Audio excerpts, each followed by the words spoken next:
All right, well, here's the deal. Every day on the program, we try to bring you stories that lift you up a bit because we go through, look, these are hard stories to talk about. The southern border, the war in Israel, all of these things. Things that are happening in this country and the problems that we're facing with such a feeble administration. So we do something here about what makes America wonderful, right? How about this? The Dixie Fire of 2021 was the largest single blaze in California history. But even this human-accelerated firestorm couldn't tamp down the resilience of nature. In August, it devastated Lassen Volcano National Park in Northern California, but it soon became clear nature is just a few steps behind restoring those torch. In fact, fire is part of the deal, folks. It's part of the regeneration of the environment. A variety of controlled burns were set to reduce the risk of wildfires having too much dead and dry wood and scrub to burn. We call that fuel. Earth-moving equipment left bare earth surrounding the visitor center. Their efforts paid off. The historic towns of Mill Creek, Mineral, and Old Station were all unscarred, and so was the visitor center. Good news, right?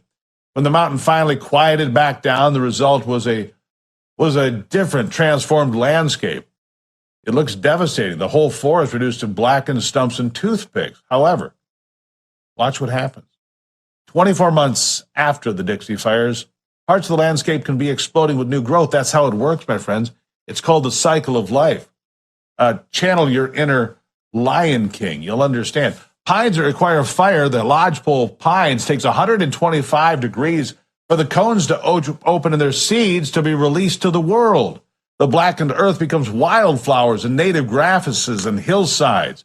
And guess what else shows up? Deer and elk and all the little creatures of the forest to feed on those fresh, delicious shoots. Along the stumps and logs, the rotting wood now home to grubs, beetles, and mushrooms, all of which provide food for woodpeckers, bears, and other animals. It may take a decade or more, but soon the Dixie Fire will be just a brief little chapter in the region's long history of change, destruction, and rebirth. Fire is part of the cycle, my friends. It's not destructive. In fact, it gives life. All right, now, what makes America wonderful again? How about Heroes in Blue, who are always helping out those in need? Officer Andrew Robinson and Officer Kyle Briggs were on patrol when they overheard a woman saying she dropped her engagement ring down the sewer. Well, no good deed is ever too small, and the officers were quick to help the couple retrieve their prized sentimental jewelry piece.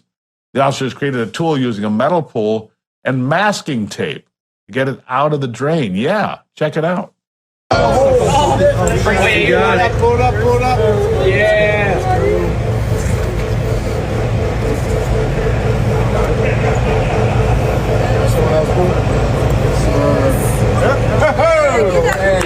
We got it. What makes America wonderful? That was pretty cool, wasn't it?